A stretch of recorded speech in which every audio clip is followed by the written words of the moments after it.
everyone, and welcome back. Today I'm getting into the spirit of Halloween with a new stamp set. This is featuring a spooky haunted house, some bats and ghosts, and with this I am going to be making a interesting folded card. And what I mean by interesting is not a typical vertical or horizontal fold, but something that is actually called a gate fold. And a gate fold, I have a little prototype here of what I am thinking of creating. And a prototype is great just to visualize and see what you need to do. This is obviously a little wonky. It's not perfectly straight or folded, but it helped me understand the process of what I need to do in order to get this shape. So essentially, I'm just going to be working with a long rectangular piece of paper, in this case, cardstock. And I'm just going to use some textured cardstock here in this really cool kind of wallpaper, vintage style paper, and some additional white. So I will be using some layering techniques, but my primary focus today is creating this gate fold for my card. So in addition to that, I have my X-Acto knife, my favorite white gel pen, some little tweezers to help pick up any little bits and bobs, a taped glue runner, and some clear blocks. My focus today is going to be using my Remarks pigment inks. However, I'm mixing it up and I have two purples here. One is lavender purple and the other is violet purple. And I'm thinking of kind of layering these to create a gradient. So I'm looking forward to that. And as always, a black Remarks pigment ink for any of my other little doodads like my bats or my ghosts. So I have all that set aside. And what I want to do is I want to start opening up my stamps and stamping my inks. I'm just going to move all these guys aside. And I've already used my Cricut machine to cut out my focal points for today. I want to actually use my haunted house as a sort of gate. And just like the card says, a gate fold, it looks like exactly that, looks like a gate. So to do that, I want my haunted house to kind of be like the handle. So I want it to sit over top these folds, but not be taped to both sides. So that way the user can take their fingers and use it as like a flap to open, rather than just kind of prying the card open.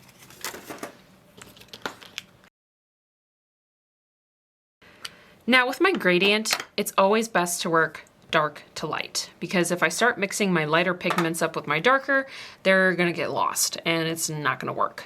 So I'm thinking my house, I'm gonna go dark purple to light on top. You could do it reverse, you could do different colors. You don't have to use purple, but I thought purple would be an appropriate color for the Halloween season. So I'm really just pushing into the stamp. And since this is a silhouette, meaning it is the shadowed outline of the house, you really want to make sure all your pigment is getting properly applied, so there's no kind of sparse, spongy parts. Then I'm going in with my lighter purple.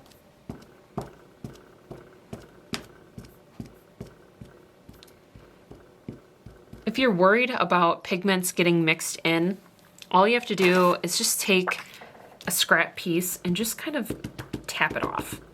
And you can even do a slight pull motion and wipe some of that ink off, because obviously you're not gonna be taking your finger and wiping it off. It's not gonna work. And then I'm just lightly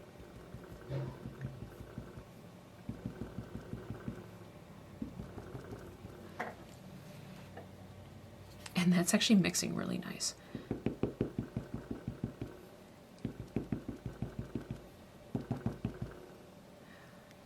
I might hit over here too a little bit.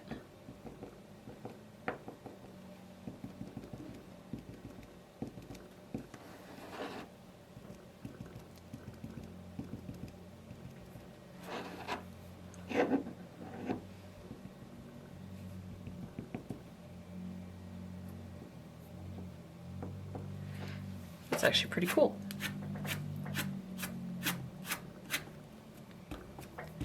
And then, like I said, you can just kind of swipe some of that extra pigment.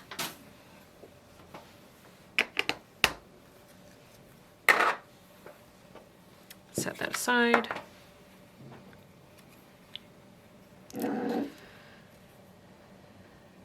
All right.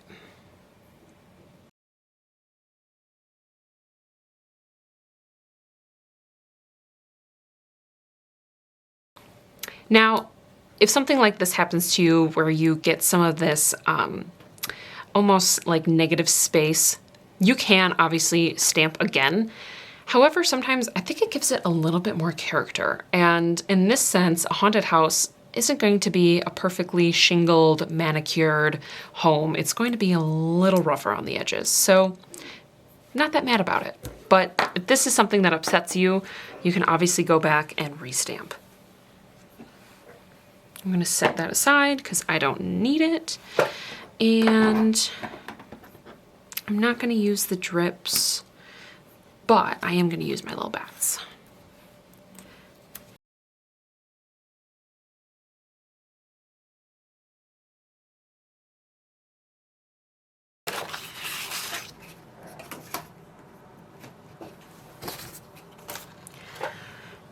So this is what I'm working with for my card itself.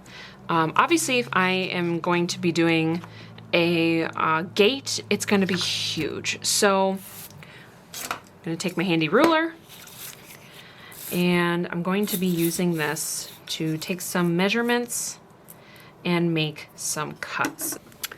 So what I did here is, again, I'm looking at 11 inches across and 4 1/4 vertically. So I just did a little line. I'm going to take my bone folder and I'm just going to kind of line this up on my grid. This is why a cutting mat is so helpful.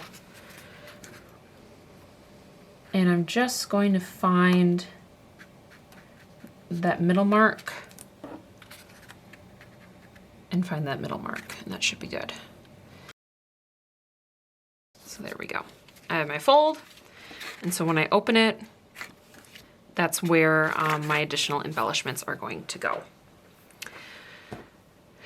So again, really basic measurements. If you're someone who's like, you know what, that's just a little bit too much for me, I'm just gonna eyeball it, do that too, because I'm all about, with crafting, taking the route that is easiest for you.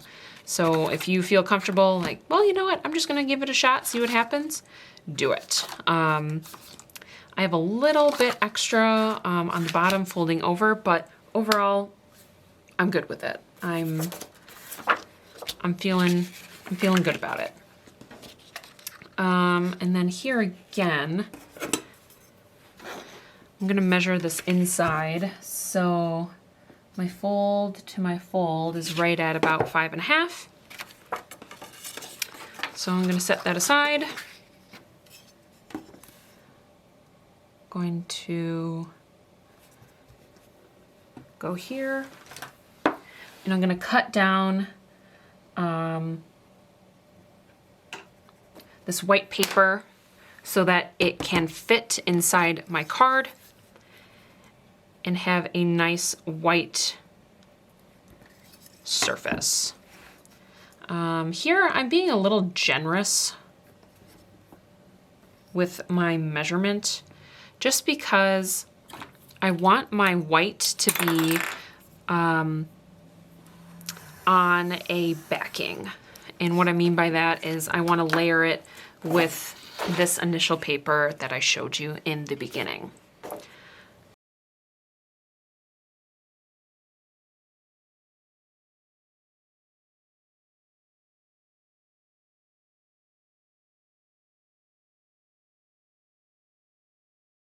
So this is almost going to be like our finale piece. I have my haunted house and I have it lined up, but I only want to be adhering it to the left side, because for us, what I want to be doing is kind of opening like so, and I'm just going to have it on the left for that. You could do it on the right, but I feel like on the left is more natural for opening a book or a gate. As I was placing my house here, I'm realizing that I am quite sparse on the outside of this card. This is a really cool focal point of my creation, but I have this really neat watercolor paper that I think would make a very cool kind of spooky sky background, and it has some nice variation. So I think what I'm gonna do here is I think I'm just gonna kind of trace this.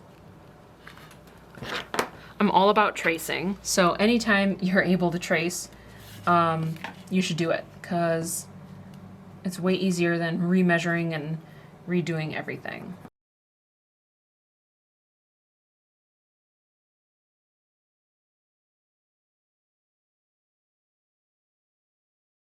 So I'm in the last quarter of my card making, and I had this kind of spooky background. I really like it. I think it brings a bit more dimension and depth to the card, and I think I'm gonna have my house be a little lower, because then I'm going to come in with some of my bats and some of my little gems to embellish this kind of spooky twilight night sky.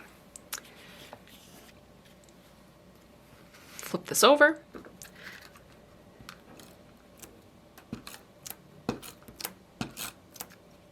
And I'm just really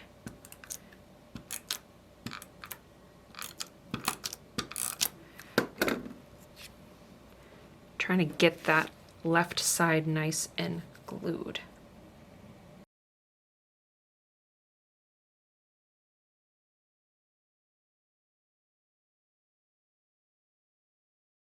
And if you really wanted to continue utilizing the stamps here, I think I'm just gonna place my little ghosts kind of up in the corners, and or I could just have a stamp in there that says Happy Halloween. Or maybe I'll do all three.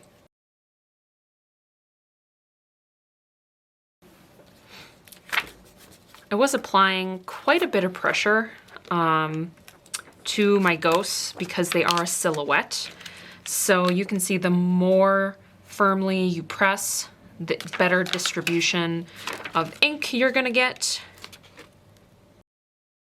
I think I'm gonna do kind of the same thing.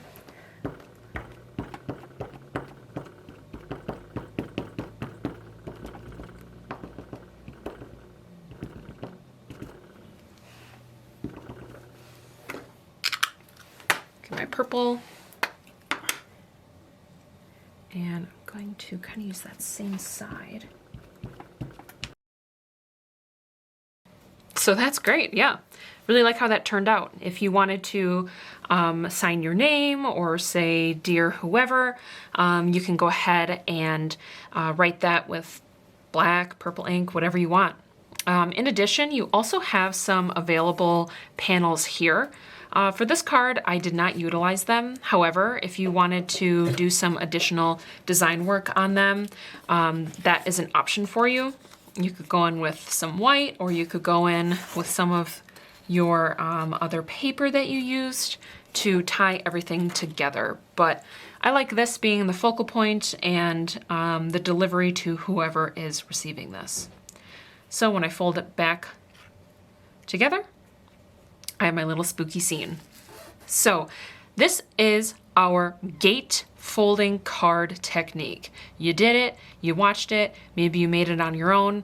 Nonetheless, we would love to see if you took on this gate folding technique with Halloween or a birthday or whatever it may be. We want to see it. So for us to see it, tag us in social media with the hashtag #StampWithUs, and that way we can also get some creative inspiration from your projects. As always, thank you for joining, and we hope to see you next time. Goodbye.